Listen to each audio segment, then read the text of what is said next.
நாடு முழுவதும் வந்து இந்த லாரி ஸ்ட்ரைக், இப்போ இந்த ஸ்ட்ரைக் நடக்கிற விஷயம் வந்து கண்டிப்பா எல்லாருக்குமே தெரிஞ்சிருக்கும். எதற்காக இந்த ஸ்ட்ரைக் நடக்குது அப்படின்றது தெரிஞ்சுங்க.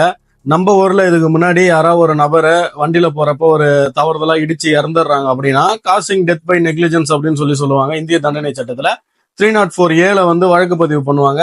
அதுல வந்து 2 வருஷம் வரைக்கும் வந்து சிறை தண்டனை தர முடியும். ஃபைன் அமௌண்ட்டும் உண்டு. இது வந்து எல்லாத்துக்குமே பொருந்தும். இப்ப யாரோ ஒரு நபர் வந்து இப்ப வீட்டுக்கு தேங்காய் பறிக்கிறதுக்காக கூப்பிடுறீங்க, அவங்க மரத்துல இருந்து கீழே வந்து இறந்துடுறாங்க. இந்த மாதிரி விஷயங்களுக்கு, இல்ல வேற ஏதோ ஒரு வேலை செய்யறதுக்காக வீட்டுக்கு கூப்பிட்டு வரீங்க, ஒரு எலக்ட்ரிக்கல் ஒர்க்னு வச்சுக்குவோம். அதுல ஒரு கரண்ட் அடிச்சு யாரோ ஒரு நபர் உங்க வீட்டுல இறந்துறாங்க அப்படின்னா, இந்த மாதிரி சமயங்கள் இந்த 304A போடுறது வந்து வழக்கம்.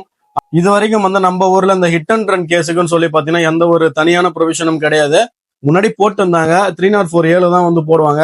அதுவுமே வந்து போலீஸ்காரங்கிட்ட கெஞ்சி போட வைக்கிறதுக்குள்ள போதும் போதும் ஆயிடும் எல்லாருக்கும். ஆனா இப்போ என்ன சொல்றாங்கன்னா, புதிய சட்டம் பாரதிய நியாய சங்கீதா படி இப்போ ஒருத்தவங்க வண்டி ஓட்டு போறப்ப யாரோ ஒரு நபரை வந்து இடிச்சு இறந்துடுறாரு. இறந்த உடனே அந்த ஒரு ஆக்சிடென்ட்டை வந்து உடனடியே வந்து ஒன்னும் போலீஸுக்கு அல்லது வந்து மெஜிஸ்ட்ரேட்டுக்கு வந்து ரிப்போர்ட் பண்ணணும். அப்படி ரிப்போர்ட் பண்ணாம யாரோ ஒரு நபர் வந்து ஹிட் அண்ட் ரன் அப்படின்னு சொல்லுவாங்க, இடிச்சுட்டு எஸ்கேப் ஆயிடுறாரு அப்படின்னா, கண்டிப்பா அவருக்கு அதிகபட்சம் 10 ஆண்டு வரைக்கும் சிறை தண்டனை தரத்துக்கான ஒரு புது ப்ரொவிஷன் தான் வந்து பாத்தீங்கன்னா இந்த 1062. இதுக்காக தான் வந்து இப்போ லாரி டிரைவர் எல்லாரும் வந்து ஸ்ட்ரைக் பண்ண ஒரு விஷயத்த தெரிஞ்சுங்க. ஏன்னா ஒரு தவறுதலா நடக்கிற ஒரு ஆக்சிடென்ட்டுக்காக ஏன் வந்து எங்களை வந்து 10 வருஷம் வரைக்கும் என்னோட லைஃப் போகணும் அப்படின்றது அவங்களோட கருத்தா இருக்கு. நீங்க இதை பத்தி என்ன நினைக்கிறீங்கன்றத மறக்காம கமெண்ட் பண்ணுங்க.